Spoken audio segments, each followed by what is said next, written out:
Hello friends, welcome to your channel MPRM। आशा करती हूँ कि आप सभी स्वस्थ होंगे, निरंतर अपने एग्जाम की तैयारी कर रहे होंगे। आज हम पढ़ने वाले हैं भारत से बाहर क्रांतिकारी गतिविधियाँ। तो चलिए स्टार्ट करते हैं। इसको हम घटना चक्र पूर्वावलोकन से कंप्लीट करेंगे। यदि आप हमारे चैनल पर नए हैं, अभी तो चैनल सब्सक्राइब नहीं किया है तो चलिए गाइस, पहले चैनल सब्सक्राइब कीजिए, वीडियो को लाइक कीजिए, कमेंट कीजिए और प्यारे प्यारे फ्रेंड्स के साथ शेयर कीजिए।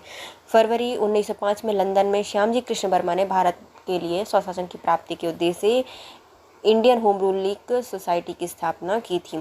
तो किसके द्वारा की गई है? लंदन में श्यामजी कृष्ण वर्मा के द्वारा की गई। यहाँ से गए श्याम जी, लेकिन भैया लगा रहेगा अपने होम में ही मन, जो कि इंडिया में है। तो इंडियन होम रूल सोसाइटी की स्थापना लंदन में की है श्यामजी कृष्ण वर्मा ने, और स्वशासन की प्राप्ति के उद्देश्य से सोसाइटी के द्वारा इंडिया हाउस की आधारशिला रखी गई थी। जो इंडियन होम रूल लीग है, तो होम रूल लीग ने क्या बनाया कि इंडिया हाउस बनाया। तो इस सोसाइटी के द्वारा इंडिया हाउस की आधारशिला रखी गई थी।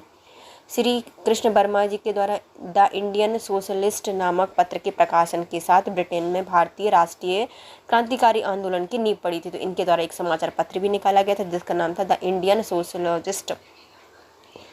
इंडिया की सोशियोलॉजी से संबंधित है, इसलिए इंडियन सोशलॉजिस्ट नामक पत्र निकाला था रामजी कृष्ण वर्मा के द्वारा, मतलब श्री कृष्ण वर्मा जी के द्वारा निकाला गया था। और यह क्या था? ब्रिटेन में भारतीय राष्ट्रीय क्रांतिकारी आंदोलन की नींव इसके द्वारा रखी गई थी।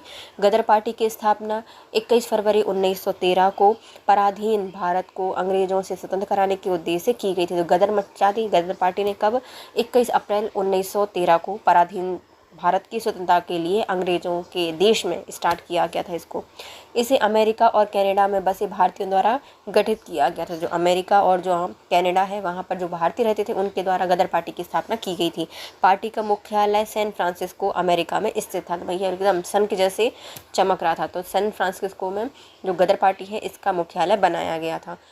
वर्ष 1913 में सोहन सिंह भाखड़ा ने association of Hindustani workers of Pacific coast नामक संस्थान की स्थापना की थी। सोहन सिंह भाखड़ा, तो भैया भाग भाग कर यहाँ वहाँ काम करते, सो भी नहीं पाते थे मजदूरों की। इन्होंने फिर कंडीशन देखी। तो कौन है? सोहन सिंह भाखड़ा है। तो 1913 में इनके द्वारा association of Hindustani workers of Pacific coast नामक संस्थान की स्थापना की थी सोहन सिंह भाखड़ा के द्वारा। इस संस्थान ने गदर नामक एक अखबार निकाला था। एक गदर पार्टी है जो कि कहाँ पे है? सैन फ्रांसिस्को के मुख्यालय में अमेरिका और कनाडा के भारतीयों के द्वारा बनाया गया है। और ये क्या है? एक गदर समाचार पत्र है, अखबार है, जिसको सोहन सिंह भाखड़ा ने निकाला है। किस संस्थान के द्वारा? Association of Hindustani workers of Pacific coast, इनके द्वारा गदर नामक एक अखबार निकाला गया था, जिससे इस संस्थान का नाम भी गदर पार्टी पड़ गया। तो इन्होंने गदर नामक समाचार पत्र निकाला था, इसलिए इसको भी क्या कहने लगे? गदर पार्टी कहने लगे।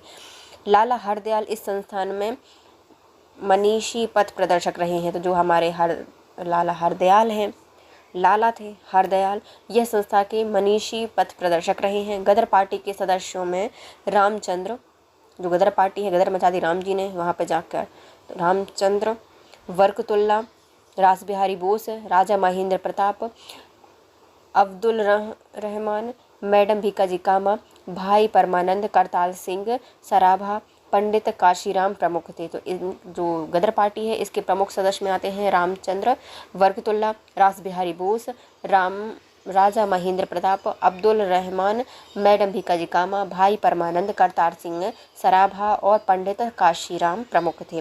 राजा महेंद्र प्रताप ने अपने सहयोगी वर्कतुल्ला के साथ प्रथम महायुद्ध के दौरान 1915 में काबुल, अफगानिस्तान में भारत की प्रथम अस्थायी सरकार का गठन किया था। राजा थे तो महेंद्र प्रताप, बाहुबली वाले ने महेंद्र प्रताप, तो बाहुबली महेंद्र प्रताप सिंह, तो ये राजा प्रताप है, महेंद्र प्रताप है।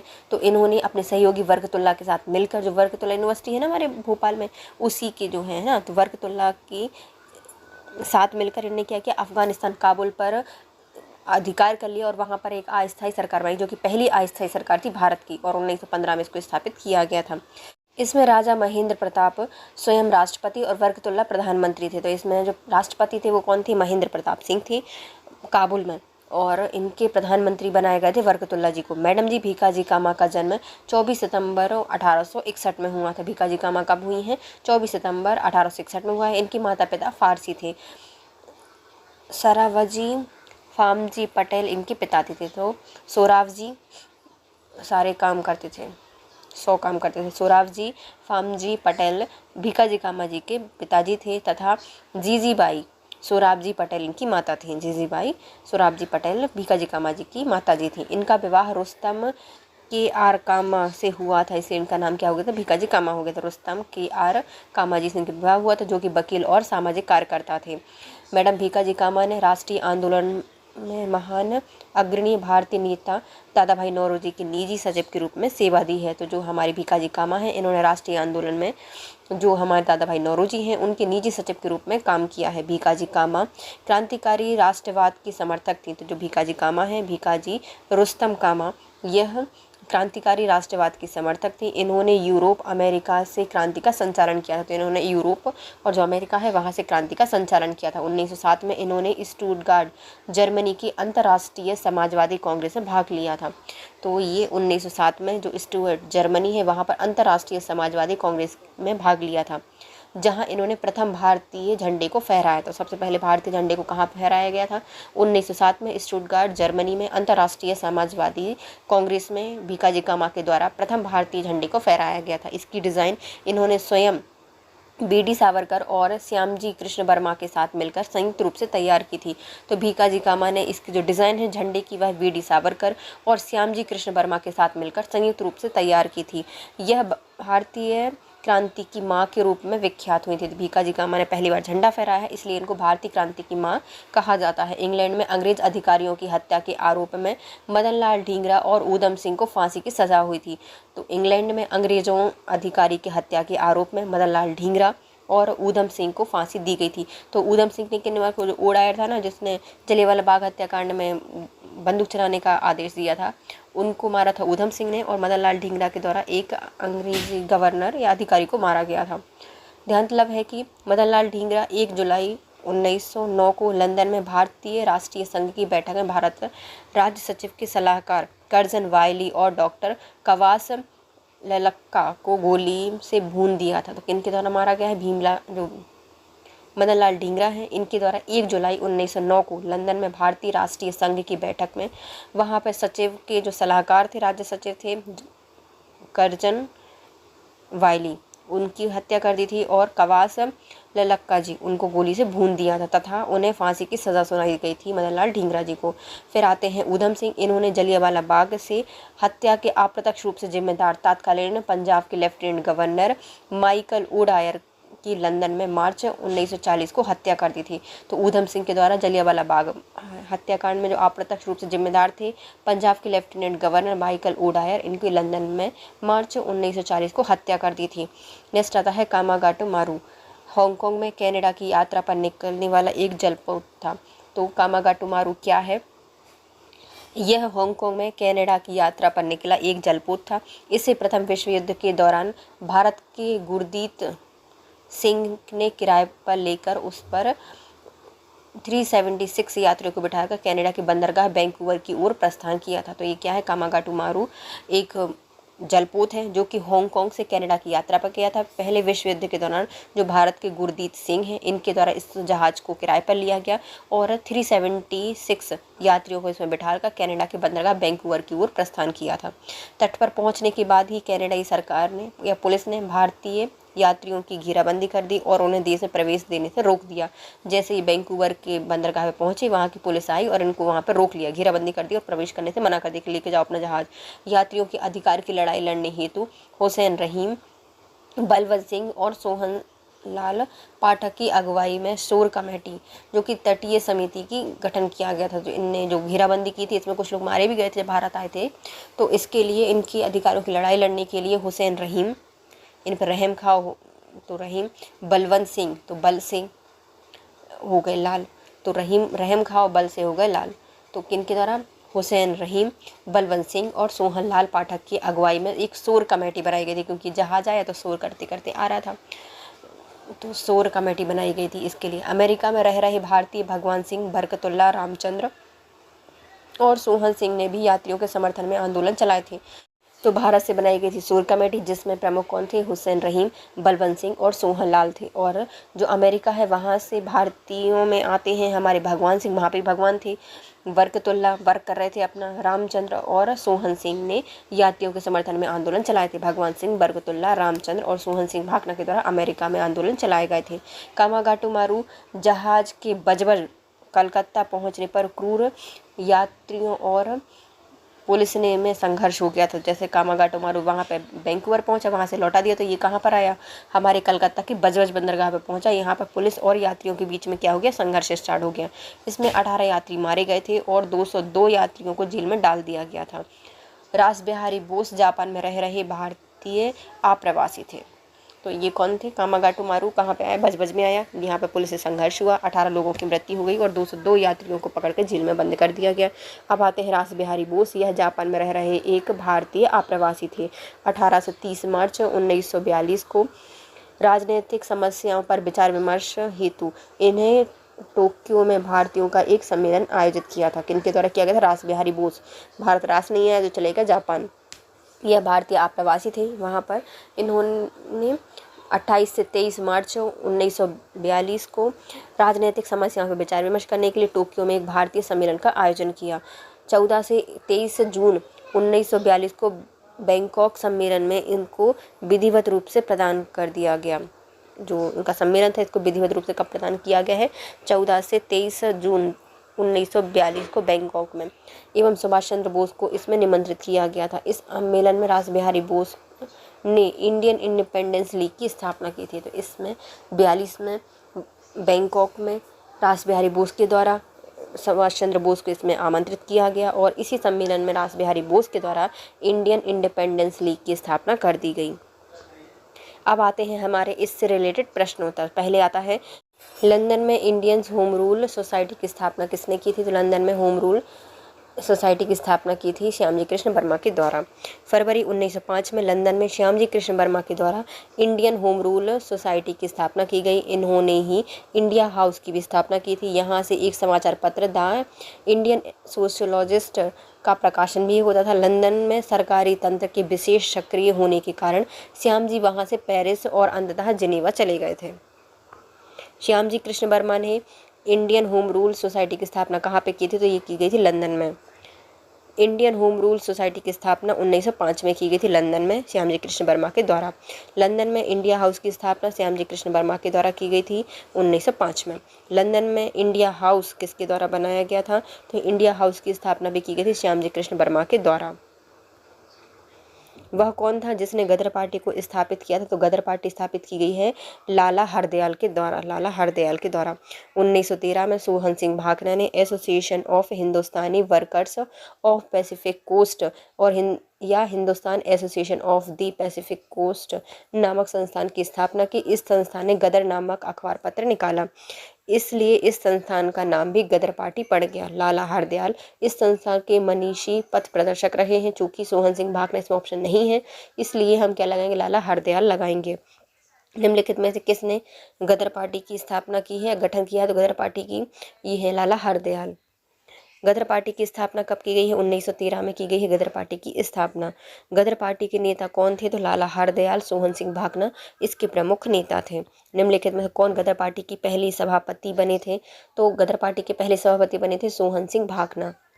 गदर पार्टी पराधीन भारत को अंग्रेजों से स्वतंत्र करने के उद्देश्य से बनाया गया एक संगठन था। इसमें अमेरिका और कनाडा के भारतीयों ने वर्ष 1913 में बनाया था। यह पार्टी हिंदुस्तानी गदर नाम के पत्र भी निकाला करती थी। हिंदुस्तानी गदर, इसको उर्दू, गुजराती और पंजाबी में प्रकाशित किया जाता था। गदर पार्टी के संस्थापक अध्यक्ष थे सरदार सोहन सिंह भाखड़ा। गदर आंदोलन की स्थापना किसने की है, तो लाला हरदयाल के द्वारा नहीं, सोहन सिंह भाखड़ा के द्वारा की गई है गदर आंदोलन की शुरुआत।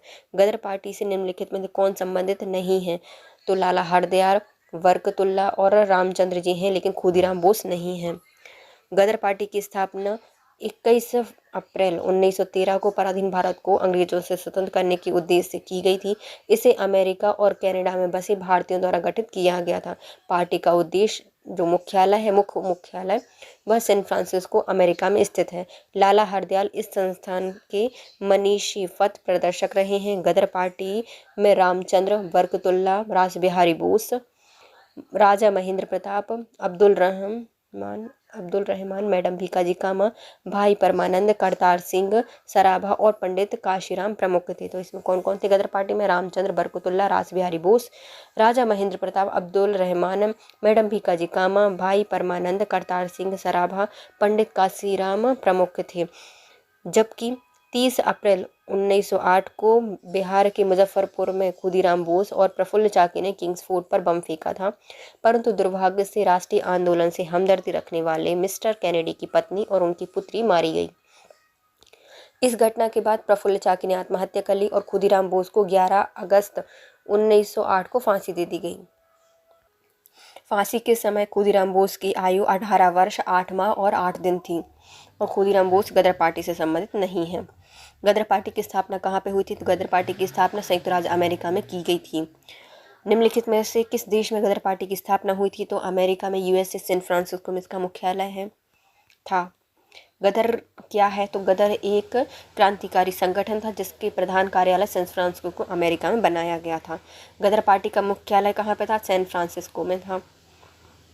प्रथम विश्व युद्ध के दौरान सक्रिय होने वाले गदर क्रांतिकारी का आधार स्थल क्या है? तो हमारा पश्चिम अमेरिका। जो प्रथम विश्व युद्ध था उसमें सक्रिय होने वाले गदर क्रांतिकारियों का आधार स्थल रहा है पश्चिमी अमेरिका। प्रथम विश्व युद्ध के दौरान सक्रिय होने वाले गदर क्रांतिकारियों का आधार स्थल उत्तर अमेरिका का मुख्य देश संयुक्त राज्य अमेरिका का सैन फ्रांसिस्को नगर था। सैन फ्रांसिस्को संयुक्त राज्य अमेरिका के पश्चिम भाग में स्थित है। यदि अमेरिका का अर्थ संयुक्त राज्य अमेरिका से लगाया जाए तो उत्तर सी होगा, किंतु यदि अमेरिका का अर्थ अमेरिका महाद्वीप से लगाया जाता है तो इसका आंसर सही होगा बी। सामान्य तौर पर अमेरिका महाद्वीप को 3 उपभागों में जाना जाता है, एक उत्तर अमेरिका, मध्य अमेरिका और दक्षिण अमेरिका। गदर क्रांति छिड़ने की सबसे महत्वपूर्ण कारण क्या था? तो गदर क्रांति को छिड़ने का महत्वपूर्ण कारण था प्रथम विश्व युद्ध का होना। स्वदेशी आंदोलन के निष्क्रिय होने से भारतीय राष्ट्रवाद के पहरे भी निष्क्रिय हो गए थे। जैसे स्वदेशी आंदोलन निष्क्रिय हुआ, भारतीय राष्ट्रवाद के पहरे भी निष्क्रिय हो गए थे। 1914 में अचानक छिड़े प्रथम विश्व युद्ध से भारतीय राष्ट्रीयता के पहरियों को झंझोरकर उन्हें उद्दलित किया और उस समय यह धारणा प्रचलित थी कि ब्रिटेन पर किसी भी तरह का संकट भारत के हित में ही होगा। इसके लिए एक मौका सिद्ध हुआ। इस मौके का कई जगह पर कई तरह से फ़ायदा उठाया गया। उत्तर अमेरिका में गदर क्रांतिकारी और भारत में लोकमान्य तिलक, एनी बेसेंट, उनके स्वदेशी संगठनों ने इस मौके का लाभ उठाया और गदर क्रांतिकारियों ने सशस्त्र संघर्ष के माध्यम से अंग्रेजी हुकूमत को उखाड़ फेंकने का प्रयास किया। निम्नलिखित में से कौन व्यक्ति है जिसने विदेश में गणतंत्रात्मक सरकार की स्थापना की थी? तो यह महेंद्र प्रताप खुद राष्ट्रपति थे और प्रधानमंत्री बनाया था बरकतुल्ला जी को। राजा महेंद्र प्रताप ने अपने सहयोगी बरकतुल्ला के साथ मिलकर प्रथम विश्व युद्ध के दौरान 1915 में काबुल, अफगानिस्तान में भारत की प्रथम अस्थायी सरकार का गठन किया। राजा महेंद्र प्रताप स्वयं राष्ट्रपति बने और बरकतुल्ला को प्रधानमंत्री बनाया। जर्मनी, रूस ने इसमें मान्यता भी दी थी। प्रथम महायुद्ध के दौरान कहाँ पर भारत की एक अंतरिम सरकार बनी थी जिसके प्रेसिडेंट राजा महेंद्र थे? तो ये थे हमारे अफगानिस्तान। कहाँ पर बनाई गई थी? अफगानिस्तान में बनाई गई थी। जर्मनी के समर्थन से काबुल में राजा महेंद्र प्रताप सिंह के नेतृत्व में अंतरिम सरकार का गठन किया गया था प्रथम विश्व युद्ध के दौरान। ऑप्शन है ही नहीं, तो इसलिए उसका ऑप्शन हो जाएगा ई। कौन भारतीय क्रांति की माँ कहलाती हैं? तो भीकाजी कामा को कहा जाता है भारतीय क्रांति की माँ। भीकाजी रुस्तम कामा को कहा जाता है। भीकाजी रुस्तम कामा क्रांतिकारी राष्ट्रवाद की समर्थक थी। इन्होंने यूरोप और अमेरिका में क्रांति का संचालन किया है। 1907 में इन्होंने स्टुटगार्ट, जर्मनी की अंतर्राष्ट्रीय समाजवादी कांग्रेस में भाग लिया, जहां पर इन्होंने प्रथम भारतीय झंडे को फहराया था। इस सम्मेलन में इन्होंने अपनी पूरी शक्ति के साथ स्वतंत्रता के लिए संघर्ष करने की संकल्प की घोषणा की थी और वे 30 वर्ष तक पेरिस में भारत की स्वतंत्रता के लिए काम कर रही थी। 1936 में 75 वर्ष की अवस्था में मुंबई लौटकर आई और इस वर्ष उनका देहांत हो गया। यहाँ भारतीय क्रांति की माँ के रूप में विख्यात है। मैडम भीकाजी कामा से संबंधित निम्नलिखित कथनों पर विचार कीजिए। भीकाजी कामा के द्वारा 1907 में पेरिस में आयोजित अंतर्राष्ट्रीय सोशलिस्ट सम्मेलन में राष्ट्रीय ध्वज फहराया गया था। तो ये गलत है क्योंकि पेरिस में नहीं बल्कि स्टुटगार्ट में इसको फहराया गया था। कहाँ पे फहराया गया है? स्टुटगार्ट में इसको फहराया गया था। फिर दूसरा आता है मैडम भीकाजी कामा दादा भाई नौरोजी की निजी सचिव रही हैं। तो ये सही है कि जो हमारी भीकाजी कामा थी वह दादा भाई नौरोजी की क्या रही हैं? निजी सचिव रही हैं। मैडम भीकाजी कामा के माता पिता फारसी थे, तो ये भी सही है, तो 2 सही हो जाएंगे, दूसरा और तीसरा सही है। मैडम भीकाजी कामा का जन्म 24 सितंबर 1861 को हुआ था। उनके माता पिता फारसी थे और सोरावजी फामजी पटेल उनके पिता थे। इनका विवाह रुस्तम के आर कामा से हुआ था, जो कि वकील और सामाजिक कार्यकर्ता थे। मैडम भीकाजी कामा ने राष्ट्रीय आंदोलन के महान अग्रणी भारतीय नेता दादा भाई नौरोजी के निजी सचिव के रूप में सेवा दी है। बाद में इन्हें कुछ देशभक्त विद्यार्थी और यूरोपियन बौद्धिक लोगों के संपर्क में आकर स्वतंत्रता संग्राम से जुड़ गए। वह भारतीय क्रांति की मां के रूप में विख्यात है और 22 अगस्त 1907 को जर्मनी के स्टुटगार्ट में आयोजित अंतर्राष्ट्रीय सोशलिस्ट सम्मेलन स्टुटगार्ट में हुआ था, जर्मनी में, इन्होंने भारतीय स्वाधीनता का झंडा प्रथम बार फहराया था। यह फहराया गया झंडा यह कलकत्ता झंडे को परिवर्तित रूप था, अतः प्रथम का कथन गलत हो जाएगा क्योंकि वहाँ पे जर्मनी में आयोजित किया गया था स्टुटगार्ट में सोशलिस्ट सम्मेलन। भारतीय क्रांति की जननी कहलाती हैं हमारी कौन? मैडम भीकाजी रुस्तम कामा। निम्नलिखित में से किस महिला ने भारतीय तिरंगा सबसे पहले फहराया था? तो ये है भीकाजी कामा के द्वारा। मैडम कामा 1907 में प्रथम तिरंगा झंडा फहराया था, वो कहाँ पे? स्टुटगार्ट जर्मनी में। भीकाजी कामा ने भारत के त्रिरंगीय स्वतंत्रता ध्वज को कहाँ फहराया था? लंदन स्टुटगार्ट में फहराया था, जर्मनी। निम्नलिखित में से किस युग्म को इंग्लैंड में अंग्रेज अधिकारियों की हत्या के आरोप में गिरफ्तार करके सजा दी गई थी? तो ये है हमारे मदन लाल ढींगरा और ऊधम सिंह। मदन लाल ढींगरा और ऊधम सिंह। इंग्लैंड में अंग्रेज अधिकारियों की हत्या के आरोप में मदन लाल ढींगरा ऊधम सिंह को फांसी दी गई थी। ध्यानतलब है कि मदन लाल ढींगरा ने 1 जुलाई 1909 को लंदन में भारतीय राष्ट्रीय संघ की बैठक में भारत राज्य सचिव के सलाहकार कर्जन वायली और कवास ललक्का को गोली मार कर भून दिया था, फलतः इन्हें फांसी की सजा दी गई। ऊधम सिंह ने जलियांवाला बाग में हत्या के अप्रत्यक्ष रूप से जिम्मेदार तत्कालीन पंजाब के गवर्नर माइकल ओडायर की हत्या 1940 मार्च को कर दी थी, फलतः इन दोनों को ही फांसी की सजा हुई थी। कर्जन वायली की हत्या के आरोप में किसे मृत्युदंड दिया गया था? तो मदन लाल ढींगरा को दिया गया था। मैडम भीकाजी कामा एम बरकतुल्ला और BBS अय्यर एवं MN रॉय में क्या बात समान है? तो ये सभी क्या हैं? यह प्रमुख क्रांतिकारी हैं, स्वतंत्रता आंदोलन की अवधि में भारत से बाहर विभिन्न देशों में काम कर रहे थे। मैडम भीकाजी कामा, M बरकतुल्ला, BVS अय्यर और MN रॉय यह क्रांतिकारी थे और विदेश में भारत की स्वतंत्रता के लिए बिगुल बजा रहे थे। 1909 में लंदन में अभिनव भारत सोसाइटी की स्थापना किसके द्वारा की गई है? तो अभिनव भारत सोसाइटी की स्थापना विनायक दामोदर सावरकर के द्वारा की गई थी 1906 में। 1906 में लंदन में अभिनव भारत सोसाइटी की स्थापना विनायक दामोदर सावरकर के द्वारा की गई है। देश में क्रांतिकारी गतिविधियों पर प्रतिबंध लगाने के बाद इन्होंने लंदन में सोसाइटी की स्थापना की। ध्यानतलब है कि विदेशी धरती पर स्थापित सबसे पुरानी क्रांतिकारी संस्थान थी इंडिया हाउस, जिसकी स्थापना श्यामजी कृष्ण वर्मा के द्वारा की गई थी 1905 में लंदन में। इस संस्थान के प्रमुख सदस्यों के रूप में विनायक दामोदर सावरकर, PM बापट और लाला हरदयाल जैसे क्रांतिकारी जुड़े थे। कामागाटू मारू क्या है? तो कामागाटू मारू एक क्या है? कनाडा की यात्रा करने वाला एक जलपोत था या जहाज था। कामागाटू मारू कनाडा की यात्रा पर निकला एक जलपोत था, जिसे प्रथम विश्व युद्ध के दौरान भारत के गुरदीत सिंह ने किराए पर लिया था और 376 यात्रियों को बिठाकर कनाडा के बंदरगाह वैंकूवर की ओर प्रस्थान किया था। तट पर पहुंचने के बाद कनाडाई पुलिस ने भारतीय यात्रियों की घेराबंदी की और उन्हें देश में प्रवेश करने से रोका था। कामागाटू मारू प्रसिद्ध है क्योंकि यह एक जलपोत है और जो कि प्रथम विश्व युद्ध के समय कनाडा गया था। कामागाटू मारू से संबंधित थे तो ये है हमारे बाबा गुरदीप सिंह या गुरदीप सिंह। कामागाटू मारू क्या है? तो यह एक जलपोत है या जहाज है। क्या है? जहाज। कामागाटू मारू भाप शक्ति से चलने वाला एक जापानी समुद्री जहाज था। पंजाब के 376 क्रांतिकारी या फिर यात्रियों को लेकर यह जहाज 1914 में हांगकांग से कनाडा की ओर रवाना हुआ, लेकिन तब कनाडा में एशियाई मूल के प्रवासियों से संबंधित कड़े कानून के कारण इन्हें कनाडा में प्रवेश करने की अनुमति नहीं दी गई थी। वह कौन थे जिन्होंने इंडिपेंडेंस लीग की स्थापना की थी? तो इंडिपेंडेंस लीग की स्थापना की गई थी रास बिहारी बोस के द्वारा। कहाँ पर? बैंकॉक में। रास बिहारी बोस जापान में रह रहे एक भारतीय आप्रवासी थे। 28 से 30 मार्च 1942 को राजनीतिक समस्याओं पर विचार विमर्श करने हेतु इन्होंने टोक्यो में भारतीयों का एक सम्मेलन आयोजित किया। 14 से 23 जून 1942 को बैंकॉक सम्मेलन में इनको विधिवत रूप से प्रदान कर दिया और सुभाष चंद्र बोस को इसमें आमंत्रित किया। इस सम्मेलन में रास बिहारी बोस के द्वारा इंडियन इंडिपेंडेंस लीग की स्थापना की गई थी। इसके साथ हमारा ये वाला टॉपिक कंप्लीट होता है। अब दूसरा टॉपिक है हमारा बंगाल विभाजन।